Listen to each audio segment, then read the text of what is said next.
Hello, everyone, and welcome to episode 105 of the Hammer Territory podcast. I am your host, Brad Rowland, coming to you on a Sunday evening here at the end of October, and I'm joined once again by my co-host. He's back, everybody, after a week off. Scott Coleman is here. Hello, sir. How are you? Hey, Brad. It's good to be on with you. It's been a little while, like maybe 10 days, which, I mean, for our last, 5 or 6 years doing this podcast together, 10 days is a long time for you and I to be apart. And you did a commendable job. I believe you did 3, maybe 4 shows while I was away. I was actually not far from Brad Rowland country down in Florida for a family trip. And I appreciate you and Steven and our old podcast co-host, Eric Cole, doing a show. Lots of good stuff. Even honestly, the best 3 shows of the podcast network were probably done while I was away. And that is no coincidence by any means. That's not true, but it was nice to have Eric on the show. He was heartbroken to have missed you, but we'll do it again soon. And Steven and I had not done a show together in 6 months, and we did 2 in a row together. So it is what it is. Here we are to talk about the Atlanta Braves once again. We are part, by the way, of Foul Territory. If you're just now joining the podcast, welcome aboard. But we are part of that network. Please subscribe to Hammer Territory anywhere you find your podcasts. Ratings and reviews appreciated as well. We're on social media everywhere at Hammer Territory. Like the show on YouTube, like this episode on YouTube, Apple, Spotify, etc. We do appreciate everybody joining the podcast today. And as Scott just said, we did 3 shows last week. It's been busy. We're not slowing down anytime soon. The World Series is now happening. Once that is over, things pick up for the Braves, and that's kind of the topic of today's episode in some ways. And honestly, I'll raise my hand. This is not an original idea that we had. This is actually something that's happened across the network. I know our Yankees show, Pitch Right Territory, did this with our guy Derek. But basically, we're going to chronicle on today's episode the players who could be, maybe probably will be gone in 2025. I don't think we're going to declare anybody 100% gone necessarily on this episode, but the guys who project to be gone probably more often than not, perhaps, and guys that are crucially not under contract. A lot of free agents on this list, as you might imagine, but that is the conceit of today's podcast, Scott. And I know we talked about a little bit of this stuff before. This is not brand new ground for us, but kind of in one place if people are searching for stuff like, hey, here's some decisions basically the Braves have to make and guys who are going to be free agents. And a couple of the big names are on the pitching side. Yeah, this episode will serve as somewhat of just kind of an off-season primer. And I mean, we're not going to break any news that Max Fried officially will become a free agent like a week from now. But we did want to talk about Max and Charlie Morton, especially those 2 in the rotation. A big question with AJ Minter. And then on the offensive side, there may be a half dozen players who could be gone, who all played varying roles for this team in 2024. So there was quite a bit in terms of pending free agents or arbitration-eligible players. We wanted to hit on, especially, I mean, the fact is the World Series could be over as early as Tuesday night. Tuesday, yeah. And then there's like a 5-day period before things like really get going. But, I mean, the offseason can basically officially begin like a week from right now. And it kind of snuck up on us, even if it has been a while since the Braves last played a baseball game. Yeah, I tend to think that if I had to guess, the Yankees will probably win a game in the World Series at least. But if they don't, it can be over by Tuesday, and you can sign your own free agents in the meantime, but then other guys can sign other places 5 days after that. So that kind of prompts the fact that we're doing this show now on October 27th and the 28th. But yeah, we'll kind of begin with the pitchers. Like you said, there's a varying degrees of importance here. There are guys that we're just going to kind of list and move on that are probably going to be gone for obvious reasons. But let's just start with Max. No surprise that he's on this list. By far the biggest name on the list, best player on the list, all those things of guys who are going to be, expiring contracts on the Braves roster. And, he'll be 31 pretty soon. He's been awesome for pretty much his entire career in Atlanta. And as we've all kind of talked about in various ways, I think the one that kind of got us both was back during the season when we had ESPN's Buster Olney on the show. And he was talking about Max as if he was already gone, basically. No one believes Max is coming back. No one has said that he definitely is not, for the record. Like, no one has said into a microphone, Max Fried has a 0% chance of returning to Atlanta. Like, that's not been said. But every projection you read from national, local guys, everybody's like, he's probably gone. So he has to be number 1 on the list. It's not in order, but he's going first on purpose. Yeah. Yeah, pretty clearly, I was looking at a list of the top free agents to be, and Max is pretty clearly a top 3 starting pitcher free agent this winter, along with Blake Snell if he opts out, and Corbin Burns as well. And Max is going to get paid. Now, we're going to have to see just how much he gets paid. Last winter, there was kind of a mixed bag of free agents and what kind of contracts they got on the pitching side. I think most everyone is pretty confident that Max is going to get a 6 or 7 year deal.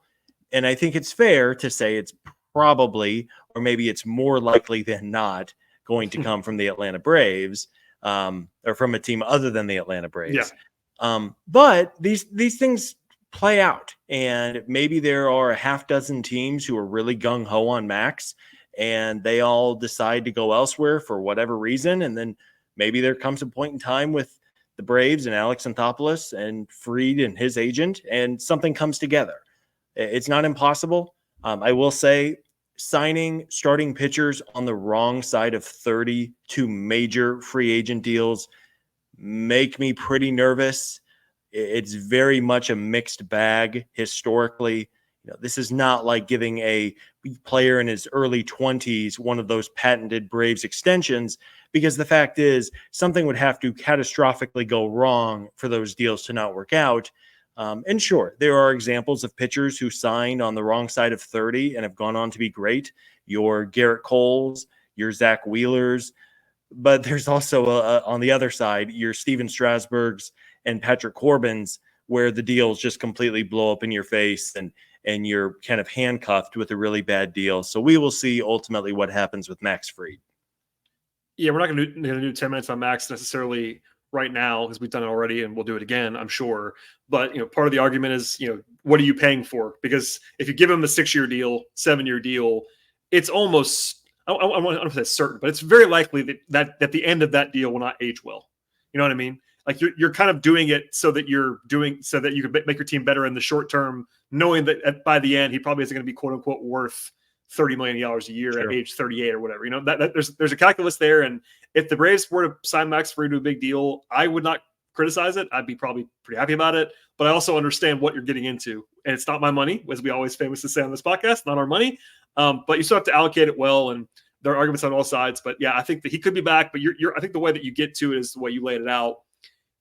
If the first wave of teams does not want to pay Max what he's probably commanding, that's the way to do it. I think that it would stun me, candidly, if the Braves were a leader on the Max front from the beginning, and they're like, we're just going to go ahead and pay you 6 for 200, whatever number it is. That sounds too much, but it is what it is. It might take a while. It might be one of those, like, he's the last winter was the Boris clients that kind of ran out of options and ended up signing for interesting deals. Obviously, Max would be returning, something like that. I think it's probably what it would take for him to come back to Atlanta, but we will see. Yeah, and the one thing that sticks out in my mind was clearly Max Fried wants to be a free agent, and that is his right as a player. He's also quite emotional at the end of the season, as we covered then. But just to remind everybody, like he had the feel of a guy to everyone that was in that clubhouse of a guy who was about to be a free agent and probably leave. Yeah, and let's call it how it is.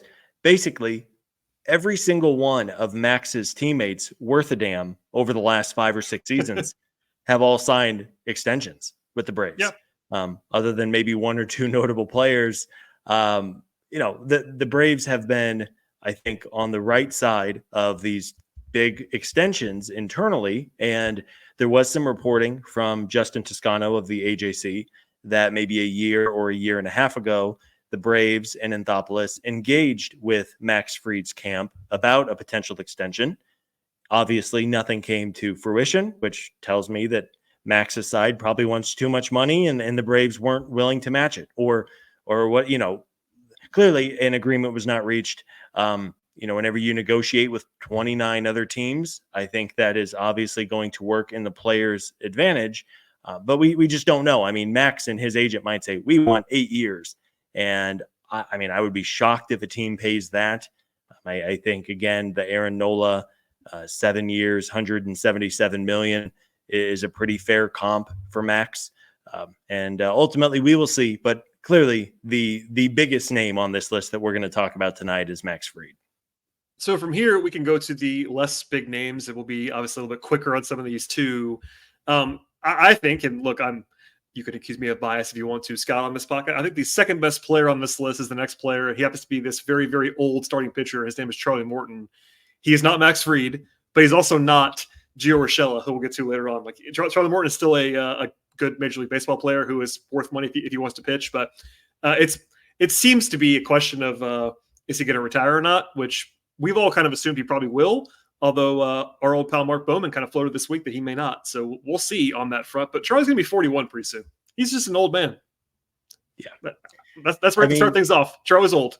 Yeah, he's old. And I think longtime listeners of this podcast know that you in particular, Brad, are the king of Charlie Morton stands. And I mean, and that's fair. I think Charlie gets too much criticism and blame. I know that anytime a player has a $20 million contract next to his name, he is opened up for criticism, and that's sports, right? Yep. You know, at this point with Charlie turning 41, I would be very surprised if he comes back. He sure sounded like a man in multiple interviews at the end of the season, like he was ready to be a dad or to be a full-time dad, which is something he's never had the opportunity to do. And Charlie has made a boatload of money at this point in his career. He was obviously more of a late bloomer. He was someone who had a fantastic, basically on the opposite side of 30. He was much better than in the first decade of his career. But Charlie's made a ton of money. He clearly wants to be with his family. I wouldn't shut the door, and I don't know where you feel, Brad, but I mean, as we sit here today, the final weekend of October, I mean, I'm saying like 90% Charlie retires at really any given day at this point. Yeah, we also don't know that. Like, he could have retired already, which is part of the reason why it's not 100%. Is like he could just do it now. Like, he's a free agent. It's not like he's leaving money on the table. Like, that's already on his contract. He could just walk away and be like, I'm done. And he hasn't said that. But yeah, I think my assumption's been that he's probably going to retire. And part of what, not to redo all of this, but part of the reason I've stepped into the gap on Charlie is just what you said. It's kind of a bit, but I also do believe it, that he's just gotten too much criticism. And look, if the Braves could sign Charlie Morton for a reasonable contract, and yes, I'm not telling you he's going to command $20 million again. He probably won't. But if the Braves could sign him again for a 1-year deal at a reasonable deal, like, I would be fine with that. And there is some risk, but 1-year deals kind of don't have risk. So there's one of those things, like, I would not be opposed to that. I know I'm higher on Charlie the most. He is not a priority free agent, though. Even for me, it's like, if he wants to pitch, you offer him a contract and say, Charlie, this is the number we're going to pay you. It's less than you were making before. You can say yes or no. This is our number. And then if he wants to do it, he does it. And one of the things about Charlie that, without going down this rabbit hole too much, is that he's kind of made it known, either himself or his agent, that he only wants to pitch like near his house, and he lives in Florida. So it's like Tampa and Atlanta are like the only teams he wants to pitch for. And Tampa is not really in the market for someone like Charlie Morton at this point. So it's kind of like Atlanta or bust, which kind of hurts his negotiating power. Well, and it's terrible to say, but I mean, the Rays are probably not playing in Tampa Bay next year either. Yeah, they don't have a stadium. So no, I mean, I don't know. In the end, I think he's probably going to retire. He's on this list for a reason. He is a free agent. I just won't be surprised if he just gets the itch in January and signs for 1 year and $7 million. Like, would you be surprised? I wouldn't be that surprised by that. Yeah, I mean, clearly the guy loves baseball. He could have retired 3 years ago, having made $100 million and called it quits. Clearly still loves it. And sure, he's not an ace at this point, but he's still pretty solid. And he was a very, very reasonable 4-starter this year. Yes. And I will say this as we kind of put a bow on the two primary starting pitchers here that are going to be at least on the chopping block for the Braves. There are both, I think Sean and Steven did a good job outlining this on the show a few weeks ago. I think the Braves' rotation for 2025 could be very good, but there are some legitimate questions. What is Spencer Strider like after surgery? Can Chris Sale hold up for another healthy year? What happens with Ronaldo Lopez after working a heavy innings count this past year with his shoulder and elbow? Spencer Schwellenbach just blew past his professional high in innings pitched. What does AJ Smith-Shawver do? Can Hurston Waldrop give you anything? Can Ian Anderson give you anything? There are a lot of questions, and I think that we're all pretty optimistic. But the fact is that Max Fried and Charlie Morton have thrown a lot of important innings for this team over the past 3 or 4 seasons. And clearly the Braves have to make a decision by way of a roster move to add some depth to the rotation, because there are some very legitimate questions going into next year. We agree there, and perhaps that depth is one Charles Morton, but we'll have to see. Scott, I'm kidding. I'm kidding, sort of. The 4-hour emergency pod will be legendary. Me by myself. I don't even need you. I have no use for you. No use for Steven. I'm getting on the microphone. I'm just going to talk to my loyal Charlie. I'm kidding, guys. It would be fine if Charlie retires. I will wish him well. If he goes somewhere else, we'll see. But we'll leave it there. There are 3 more pitchers on this list. One of them is a pretty big name. The other 2 are not necessarily. Let's knock out the other 2 real fast. These guys are probably not going to be back. One is Jesse Chavez, because he's even older than Charlie. I think he's going to retire. He's not retired yet to this point as we record this podcast. He'll be 42 pretty soon. He's a year older than Charlie. He also wasn't very good in the second half in particular last year. Even when he was pitching well and had a low ERA, it was kind of smoke and mirrors. I mean, I guess Jesse could still pitch because maybe he'll never retire, but that's why he's on the list. He's a free agent and he's 1,000 years old. Yeah, by all accounts, man, Jesse Chavez, elite human being. I love the guy, but it's time. It is time. ERA, yes. After the All-Star break, his ERA was 6.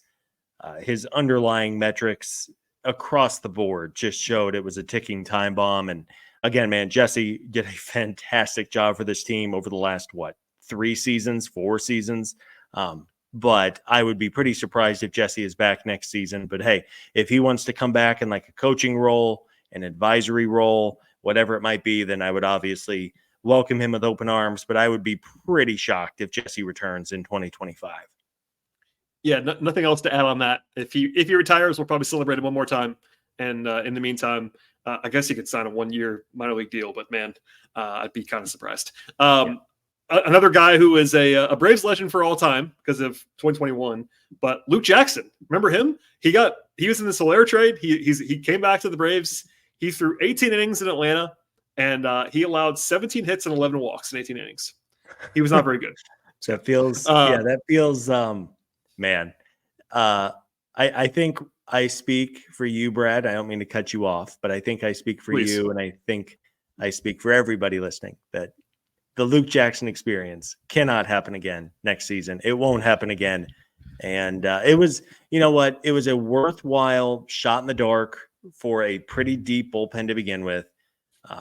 It didn't cost anything in prospects. It just cost a couple of dollars, but it never worked. And yeah, it just really, it hasn't worked for Luke since 2021 with the injuries that he's dealt with. Yeah. He only came in the trade candidly because the Giants wanted to get off some more salary. That's why he arrived with Soler, and the Braves did spin it. Alex said the right things, that they like what they saw on film. And I believe that. He just didn't look the part. And hilariously, he has a club option for $7 million. That's not going to be picked up, I'm pretty sure. Can you imagine? Let me just throw a scenario, Brett. Can you imagine they pick it up? The reaction to that? I can't. I mean, the reaction that some people have when Aaron Bummer's deal was supposed to be picked up, when Alex said that, people were mad. Multiply that by 50,000, and you have the Luke Jack. And by the way, in this case, I would agree with the reaction. At the Aaron Bummer one, I didn't agree with the reaction. But look, the only way that Luke is back is if obviously they decline the option. I could see a minor league deal for Luke Jackson. Like if he has no market, if he has no market at all, I could see that totally, because he's not he was terrible in Atlanta, but like I believe that they might see something in Luke, but you can't invest like a guaranteed roster spot in him at this point in time. He becomes a camp invitee. That would be fine, but anything else beyond that is a pass. Sure. If Luke wants to pitch for the Gwinnett Stripers, then cool, let him do it. Sure. Maybe there's a crazy run on injuries and they'd have to call him at some point, but no, I think very unlikely that Luke Jackson is back in a major league role this time next year. Yeah, he might get a job somewhere else too for the minimum. We'll see. A bigger name and a more intriguing decision actually is AJ Minter. So Minter's a free agent after he's been around for a long time. He was a closer. He was all these things. He was probably going to get a ton of money, and then he got hurt this year, which is unfortunate for him. He's still going to get paid something. Like, he's going to be a good pitcher again. I have some confidence in that. But I thought he was almost certainly gone, candidly, because they just don't have them. They probably weren't going to have the bandwidth to pay him along with everybody else that they're already paying in the bullpen, from Iglesias to Jimenez to Johnson to Bummer. They'll have real money, but now he might be cheap enough where it comes back. And obviously he's a lifer with the Braves. So interesting decision. Yeah, the one unknown with AJ is just how bad was that hip? Yeah. There was some reporting in the middle of the season that even like walking up a flight of stairs was painful for AJ. And hip injuries are not common for pitchers. I mean, they're really not common for baseball players in general. You don't see a lot of players hit the IL with hip injuries and then eventually a hip surgery. Credit to AJ for trying to pitch through it. There are many reasons why it was in his best interest to try to be healthy and to put together a good season. Of course, now he hits free agency coming off a lost injury riddled year. But we'll see if AJ has a big market or if it's more of a 1-year bounce back kind of deal. I think he could come back with the Braves, but it would have to be more in the dollar range of this is a prove it bounce back deal with some incentives and not anything guaranteed because we just don't know how he's going to recover from that hip injury. You want to feel old, Scott? You and I believe, have covered AJ's entire Braves career. AJ Minter is 31. Wow. Him and Max Fried both. I can't believe Max is going to be 31 in like a month. It just means we're old. It just means we're even older than we think we are. But yeah, that's AJ being 31. I looked this up to prep for this podcast. I'm like, he's 31 years old. Like, he was a college arm, all those things. But I still like AJ. I think that if the hip, we just can't know about the hip right now. But that's the way you have to put it. If it checks out 100%, he's been one of the 20 best relievers in baseball for the last 6 years, and better than that at times. Like, he's been truly awesome, and is worth a lot of money if he's healthy. We just don't know if he's going to be. So it's a big TBD. And I do think that if he's going to sign for the most money he can get for the most years he can get, it's probably not going to be in Atlanta, if I had to guess. But if he shows if he proactively wants to stay in Atlanta, there's a pathway to that, is my guess from the outside looking. For sure. I think that's perfectly said. If you're telling me that in 10 days from now, we get the blue square on Twitter that AJ has signed a 1-year, $3.5 million deal with incentives up to $8 million, would totally buy it. I could see it happening. But I would agree. I would be surprised if he gets significant money from Atlanta. Some other team might want him, take a chance on him. But if it is the end of AJ Minter's time with the Braves, a fantastic reliever, really has been the whole way, was durable for the most part. And again, was part of that legendary run in 2021 as part of the night shift in the bullpen. That was so much fun. So we'll see where AJ ultimately lands. But I would say it's probably 50-50 that, in my opinion, that if he's up for a bounce back deal, he could be back in Atlanta. All right, Scott, let us go to the position player side. This is a lot less sexy, I have to say, at the end of the podcast. There are 3 guys who ended the season on the roster who are free agents as position players. And this is in no particular order, but they are Adam Duvall, Whit Merrifield, and Gio Urshela. Adam Duvall has a lot more history with the Braves, obviously, than the other 2 guys, but he was also the worst player of the 3 this year in Atlanta, as much as I love Adam Duvall. Whit was pretty good. Then he got hurt and played less after that.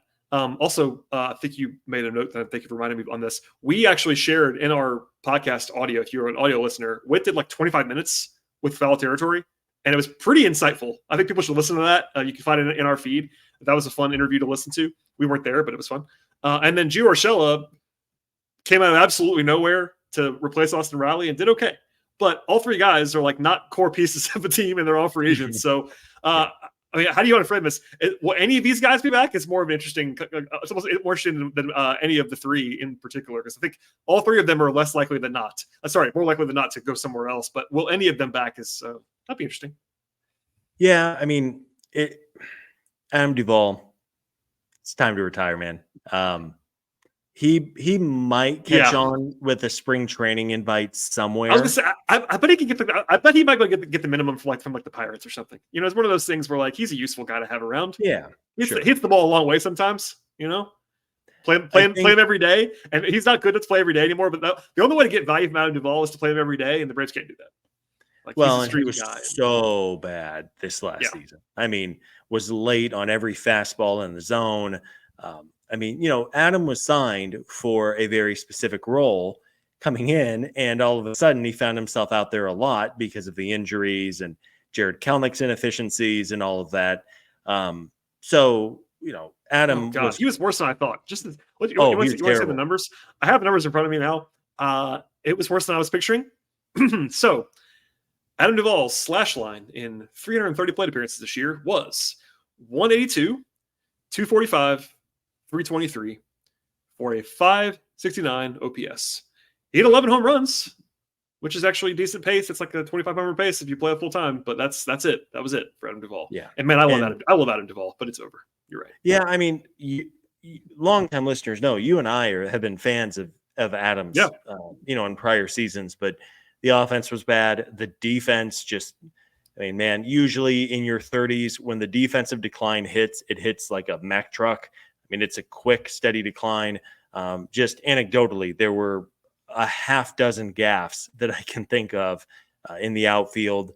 I would be shocked if Adam is back next season. I think you're probably right. I mean, if a non-contending team is looking for like a fifth outfielder and Adam wants to show up with a chance to win a roster spot for like $1 million, sure. Kind of similar to Charlie Morton. Adam, family man, has kids, all of that. He might just be ready to be a full-time dad. But hey, if this is the end for Adam in Atlanta, and it probably is, a man who had some big swings with the Braves, and I mean, had a legendary swing that maybe we don't remember or talk about as much, but the grand slam in Game 5 of the World Series, Halloween night.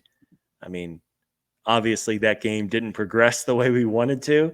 Yeah, it should that should be more legendary than it actually is. We remember it because we're sickos, but like that should have been a never forget it for anybody moment, and it didn't end that way. But yeah, instead of the Jorge Soler home run in Game 6 that we've watched 8 million times, right. It would have been the Duvall grand slam. And hey, things work out in funny ways. The Braves still won the series at the end, and thank God for that. But yeah, if this is the end for Adam, farewell, enjoy retirement or wherever he's going to do next. A really good baseball player for years, but yeah, just this past season was terrible. One more fun fact on Adam Duvall, just because I can't help myself.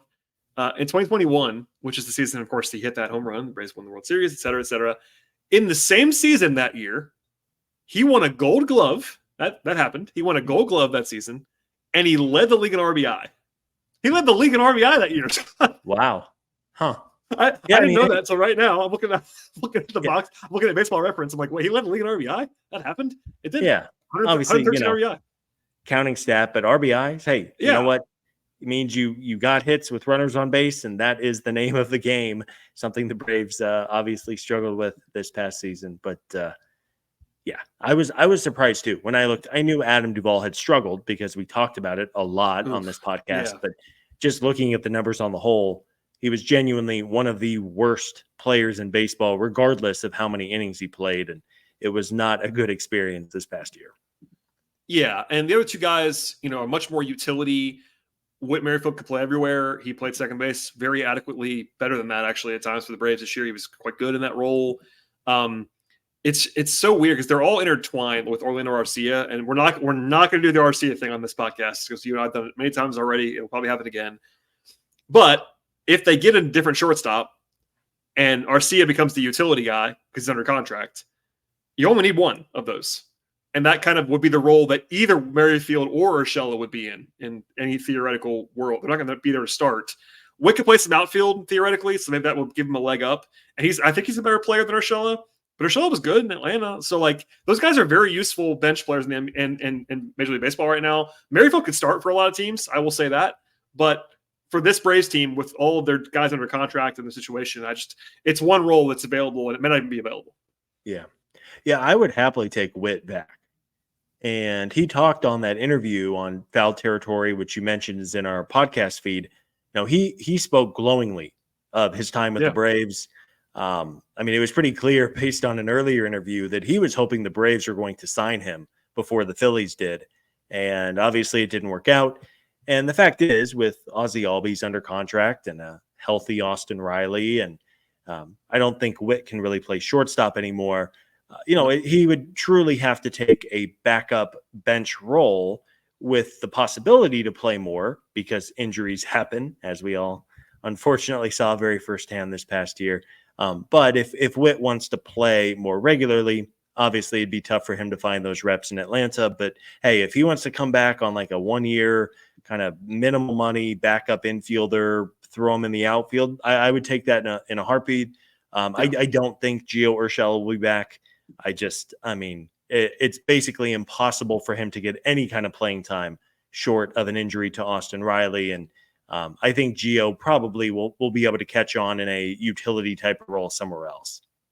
Yeah, I think he actually might even be a starter on a bad team kind of guy too. Like he's not a great player, but he did his job and more in Atlanta. Like he for a guy that was available on the market at that time, that ended up working out very well. And so did Whit. So those guys did a great job in Atlanta. Whit is better. He'll also be 36 in January, so he might be on the end of his career too. Like I'm sure he knows that, and it's he'll play till he can't because most guys do. But yeah, I can see that happening. And to your point, he does seem to be pretty high on the organization. He's a Southeast guy. He's from South Carolina.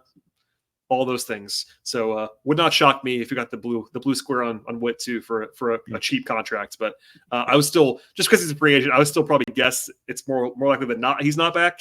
But you're right. I think it does make more sense to bring him back than Urshela just because of the role they can have.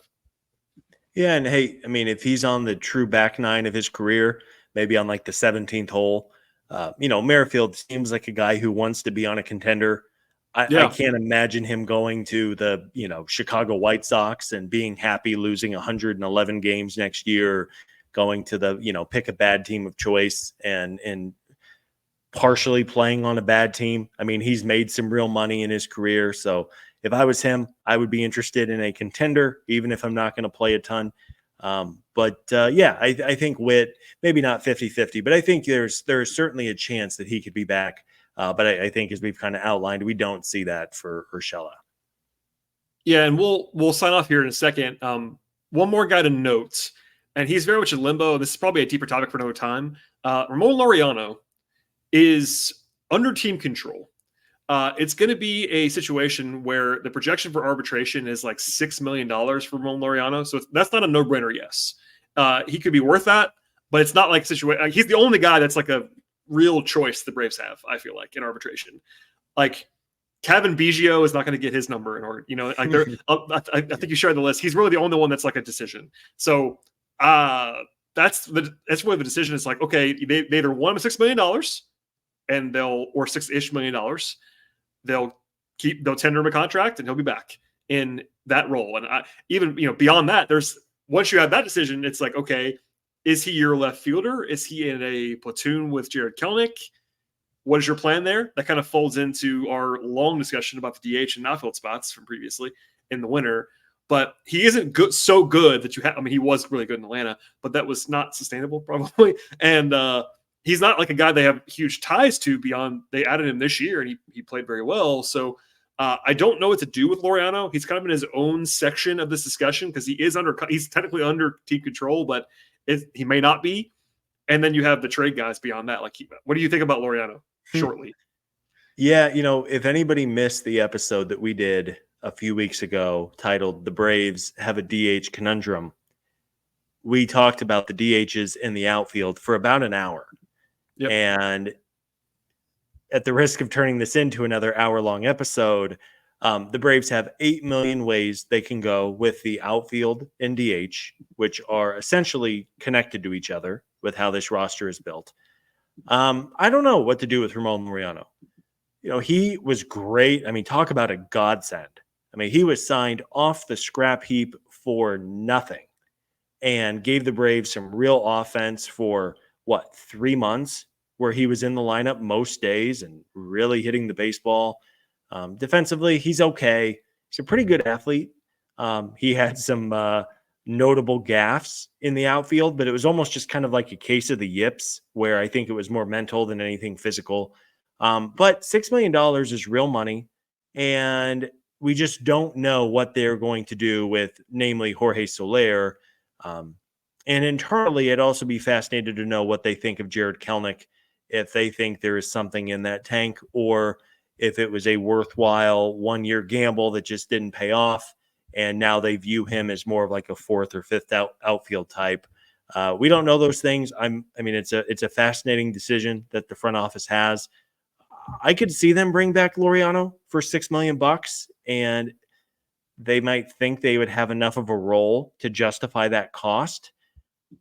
But I also think you can easily aim higher than him, or even a him and Kelnick platoon. And, you do kind of have to lock yourself in.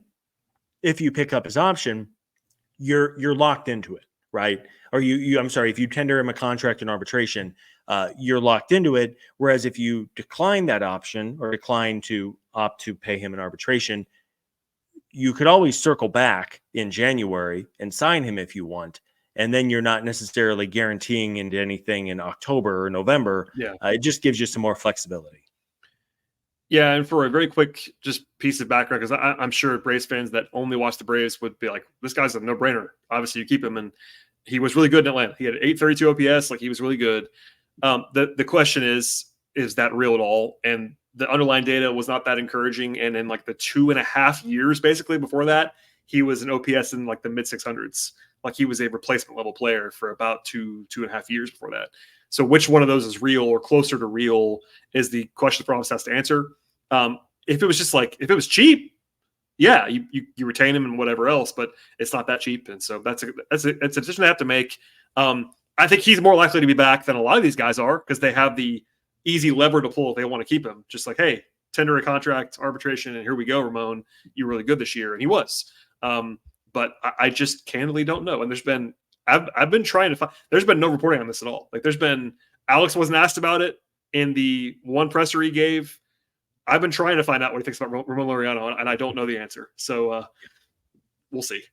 Yeah, I'm glad you pulled his numbers about the past couple of seasons because you're right. If you just saw what Ramon did the last 2.5 months with the Braves, it would be more of a clear-cut decision. But this was a player who was flat out released by Cleveland.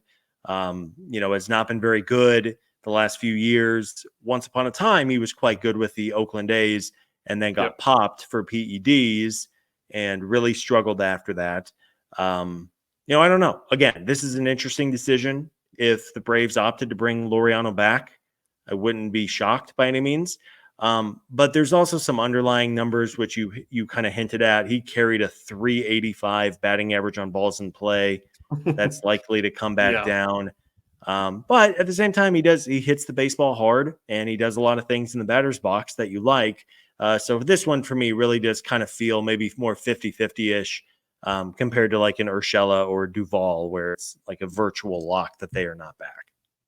Yeah, we're on the same page there. And look, we intentionally did not talk about trade candidates because, look, we talked about all the guys who either are free agents or could be one in Laureano. Everybody else is pretty obviously going to be on the team unless they are traded.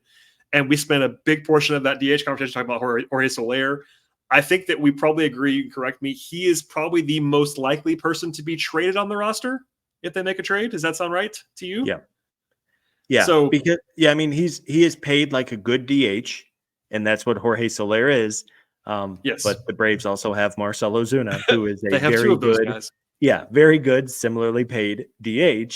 Listen back for more on the DH Conundrum episode. Yeah. I mean, we genuinely could turn this in. Like, you want to talk another hour on the outfield, Brett? Like, I'm sure we probably could, but we intentionally want to talk about the guys who are not just on the team. Like, they're going to be free agents, or they're maybe a free agent in Laureano's case. They could come back. And of course, there's this whole trade side as well. We've talked about a lot of different guys. There are, relievers can always be traded. Relievers are easy to trade in some respects if they're good.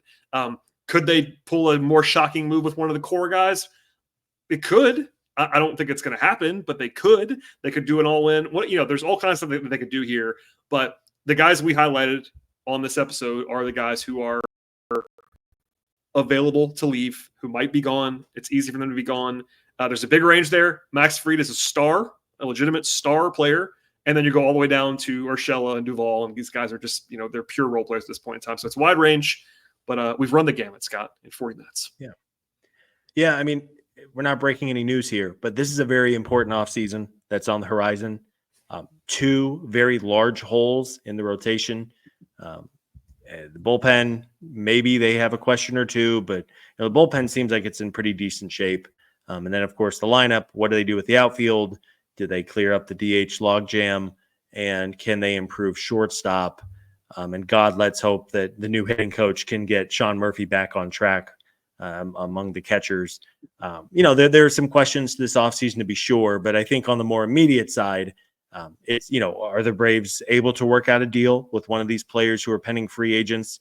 Will they be seriously involved with Max Fried and his negotiations is a massive question.